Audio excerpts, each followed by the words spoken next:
पाई r square h. Basically ये इसका radius होता है और ये जो है उसकी हम हाइट यूज करते हैं, ठीक है, पाई आर स्क्वायर एच। लेकिन जब सरफेस एरिया ऑफ सिलेंडर की बात करते हैं या total surface area of cylinder, तो उसमें दो पोर्शन आपके पास आते हैं। एक होता है बेस एरिया। बेस एरिया देखिएगा फिगर में, एक ऊपर भी सर्कल है और नीचे भी आपका सर्कल आ रहा है। तो जब हम एक सर्कल का एरिया होता है that is pi r square, लेकिन क्योंकि यहाँ पे दो सर्कल्स हैं तो that will be 2 pi r square. और दूसरा देखा मैंने curve surface area. Curve surface क्या होता है, ये जो ये वाला पोर्शन है इसको हम कर्व सरफेस कहते हैं। कर्व सरफेस किस पोर्शन को कहते हैं, तो इस पोर्शन का जो एरिया होता है that is 2 pi R H, ठीक है जी, 2 पाई आर एच। इसमें अगर आप करना चाहें, देखिए यहाँ पे दोनों में अगर आप कॉमन लेना चाहें तो 2 पाई आर कॉमन आ रहा है, तो आर प्लस एच। तो इसका मतलब ये होगा कि यहाँ पर दो फॉर्मूलाज हैं जो हम यहाँ पे यूज करने वाले हैं। एक वॉल्यूम ऑफ सिलेंडर है और एक कर्व आपका total surface area of cylinder है। इसमें हमने एक पार्ट क्वेश्चन कट किया हुआ है जो बी पार्ट है।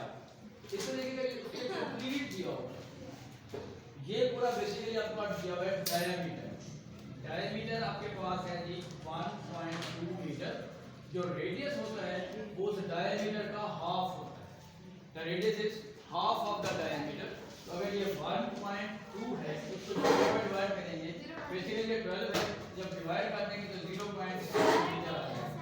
उसके बाद देखिएगा कि जिस तरह मैंने इस यहाँ पे बता रहा था कि ये आपका हाइट बनती है, तो ये भी हाइट है। इस तरह जो सिलेंडर आपके पास है, ये जो आपके पास आ रहा है इसको भी हम हाइट के तौर पे लेंगे। तो यहाँ पे आपका जो हाइट दी हुई है 4 मीटर। अब इसमें फर्स्ट पार्ट है volume of cylinder that is equal to pi r square h, pi r square h, ठीक है। तो अगर हमारे पास जो पाई की वैल्यू हम यूज करते हैं तो ये 22/7 और रेडियस हमारे पास है 0.6। लेकिन ये आर स्क्वायर का मतलब होगा कि आपने इसको दो दफा मल्टीप्लाई कर देते हैं, r multiply by r 0.6 multiply by 0.6 और हाइट क्या दे रहा है जी आपके पास 4 दे रहा है।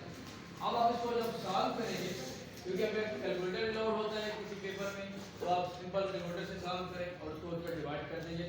अगर कैलकुलेटर अलाउड नहीं है तो उसका मैं कांसेप्ट क्या बन सकता है, आपके पास 22/7 है, इसका डेसिमल रिमूव करेंगे जी आपके पास 6/10 है। इसका डेसिमल रिमूव करते हैं तो ये भी 6/10 होगा, मल्टीप्लाई बाय 4 और इसको हम 1 कर सकते हैं। अब यहाँ पे प्लीज अब कि अगर हम इसको सिंपलीफाई करते हैं, कैंसिल करते हैं, 2 से कैंसिल कर रहे हैं जी, 2 3 2 5 फिर 2 से कैंसिल करते हैं, 2 3 और 2 5। अब जो मजीद सिंपलीफिकेशन इसकी नहीं हो सकती। तो ओवरऑल हमारे पास क्या बन रहा है यहाँ पे, अगर आप इसको सिंपलीफाई करें तो इसका मतलब ये भी बन सकता है कि जैसे ये 22/7 है, इसको भी अगर पहले डिवाइड कर लेते हैं 3.14 हो जाए। तो अब डेसिमल्स के अगर जिसको मल्टीप्लिकेशन नहीं लगती है तो वो डेसिमल मल्टीप्लिकेशन भी इस तरह कर सकता है।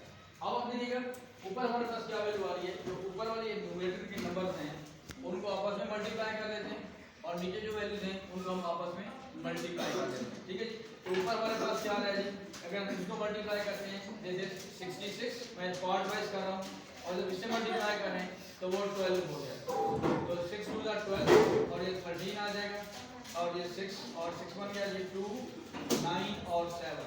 ओवरऑल आपके पास आ रहा है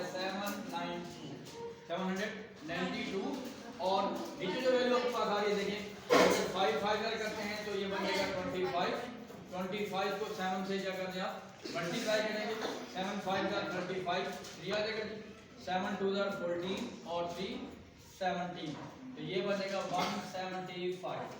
अब ये जो फ्रैक्शन आ गई है ये आपके पास क्या होती है, कहते हैं एक प्रॉपर फ्रैक्शन होती है और एक क्या होती है जी इम्प्रॉपर फ्रैक्शन। इसमें जो है ये जो न्यूमरेटर है वो आपके पास बड़ी वैल्यू है और डिनोमिनेटर यहाँ पे स्मॉलर वैल्यू आ रही है, तो उसको कौन सी कह सकते हैं जी इम्प्रॉपर फ्रैक्शन। तो जो इम्प्रॉपर फ्रैक्शन होती है उसको जो है आप उसमें जो है आपके पास जो है मिक्स नंबर में कन्वर्ट कर सकते हैं, उसको फर्दर आप डिवाइड कर सकते हैं। तो जब हम इसको फर्दर डिवाइड करेंगे तो 792 को डिवाइड करेंगे 175। अगर फर्स्ट नंबर ये 200 होता है एस्टिमेट कर तो 200 को जब हम 3 से मल्टीप्लाई करते हैं तो वो 600 हो जाता है, ठीक है। तो इसका मतलब ये 172 है। अगर हम इसको 4 से अगर मल्टीप्लाई करते हैं 172 सॉरी 175 मल्टीप्लाई बाई 4, 4 5 20 हो जाएगा जब के पास 2 आ जाएगा, 4 7 28 और 2 कितना बन गया जी 30, 3 आ गया, 4 1 4 और 3 7 हो जाएगा। ठीक है, दोबारा देख लें कि इसमें डेसिमल रिमूव करो, 4 5 20, 2 कैरी चला जाएगा, 4 7 28, 28 प्लस 2 30, 3 कैरी हो जाएगा, 4 1 4 और 3 7। अब आपके पास क्या हो गया जी, जब इसको डिवाइड करेंगे 4 से तो दिस इज 700, ये बन गया 92, तो इसको आप यहाँ पे लिखते हैं 492 अपॉन 175 सेंटीमीटर क्यूब, यहाँ तक छोड़ देंगे। ठीक है, इसको फर्दर आप डिवाइड करेंगे तो वो डेसिमल में चला जाएगा। ठीक है जी, तो अगर क्वेश्चन में दिया हुआ कि डेसिमल में क्योंकि करें तो वहाँ तक भी आप इसको ले जा सकते हैं, 1 डेसिमल प्लेस या 2 डेसिमल प्लेस। अब आ जाए बेटा इसका, इसी में हम बात कर लेते हैं कि आपका टोटल सरफेस एरिया ऑफ 4। अब हमने पहले इसका फॉर्मूला लिखा हुआ है, उसी को मैं यूज कर रहा हूँ। 2 की वैल्यू हो गई, पाई की वैल्यू यहाँ पे आ रही है 22/7, आपका जो रेडियस आ रहा है दैट इज 0.6। उसके बाद जब ब्रैकेट में सॉल्व करेंगे, रेडियस हमारे पास है 0.6 और हाइट जो आपके पास आ रही है 4 आ रही है। अब इसका मतलब है कि इसको सॉल्व अगर कर रहे हैं तो डेसिमल अगर इसको रिमूव करता हूँ तो ये बन जाएगा आपके पास, अगर कैंसिल कर लें 2 1 2 5 तो अगर हम 6 से मल्टीप्लाई करते हैं जी 6 5 6 2 12, 6 2 12 और 30 ओवर 35 और with in bracket that will B 4.6। ठीक है, ब्रैकेट को अलग सॉल्व कर लिया और इसको हमने अलग सॉल्व कर लिया। अब यहाँ पर भी वही कॉन्सेप्ट यूज कर सकते हैं, 135 ओवर 35 और ये जो 4.6 है इसका जब आप डेसिमल रिमूव करेंगे तो 10 आ जाएगा। फिर मैं रिपीट कर रहा हूँ, अगर कैलकुलेटर इस्तेमाल करना है, कैलकुलेटर यूज कर सकते हैं तो फिर वो इजी हो जाएगा, इसके बाद हम कैलकुलेटर यूज कर लें। लेकिन अगर कैलकुलेटर इस्तेमाल नहीं है तो फिर आपने इसकी सारी वर्किंग करनी है। अब आप देखिएगा, अगर हम इसको फिर इससे कैंसिल कर रहे हैं, 2 से कैंसिल कर रहे हैं, 2 5 हो जाएगा बेटा, फिर इससे कैंसिल करिएगा, 2 6 are 12 और 2 6 are 12। अब हमारे पास क्या आ रहा है, 66 को मल्टीप्लाई कर देंगे 46 से। ठीक है जी, 66 को मल्टीप्लाई करेंगे 46 से, 6 6 are 36, 3 कैरी, 6 6 are 36 और 3 कितना हो जाएगा जी 39। फिर 4 से मल्टीप्लाई करेंगे, 6 4 are 24, 2 कैरी आ जाएगा, 6 4 are 24 और 2 26, 6 13 9 और 10 हो जाएगा और ये 30। इसका मतलब ऊपर आ रहा है 3036 ओवर 35 को जब हम 5 से मल्टीप्लाई करें तो दैट इज 5 5 are 25, 2 बचेगा, 5 are 15 और 2 कितना हो जाएगा जी 70। तो 3036 डिवाइडेड बाय 171। अब बताइए कौन सी फ्रैक्शन है, प्रॉपर है कि इम्प्रॉपर है? इम्प्रॉपर। तो ये प्रॉपर है तो इसका मतलब ये है कि हम इसको फर्दर जो है वो डिवाइड कर सकते हैं। 3037 आपका क्या है यहाँ पे 303 और 3036 को डिवाइड करें बेटा 175। अब देखिएगा ये 3 डिजिट है, ये भी 3 डिजिट है। अगर आपके पास 175 को हम 2 से अगर मल्टीप्लाई करें तो वो 300 से बढ़ जाएगा। ठीक है जी, तो हम 175 आंसर कर रहे हैं 175 और ये हमारे पास क्या बन जाएगा जी 13 में से 5 गए 8, यहाँ पे 9 बचेगा, 9 में से 7 गए 2 और यहाँ पे 2 बचेगा, 2 में से 1 गए 1 आ जाएगा। तो ये 6 आपके पास है। अब आपके पास है 172। अब फिर हम एस्टिमेट कर रहे हैं, अगर यहाँ पे 2000 होता 2 होता यहाँ पे तो ज़ाहिर आपके पास जो वैल्यू आ रही है 1278। अगर 200 होता तो अगर 5 से मल्टीप्लाई करते तो ये पूरा 1000 आ जाता। ठीक है जी, तो ये आपके पास 177 है 75 है, इसको अगर हम यू मल्टीप्लाई कर दें 175 मल्टीप्लाई बाय 6।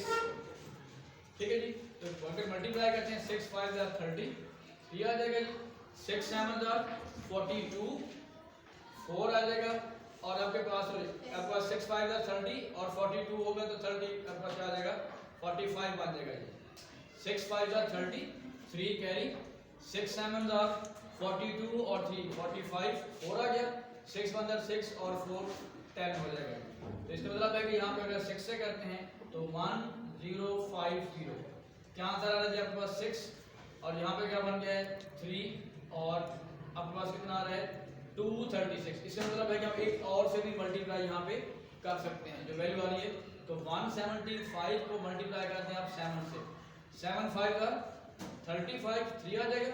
7 7 का कितना हुआ जी 49, 49 प्लस 3 51, 5 आ जाएगा। 7 1 का 7 और 5 कितना बनेगा 12।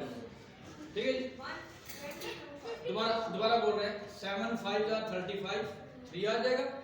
7 7 का 49, 49 प्लस 3 51, 49 प्लस 3 52।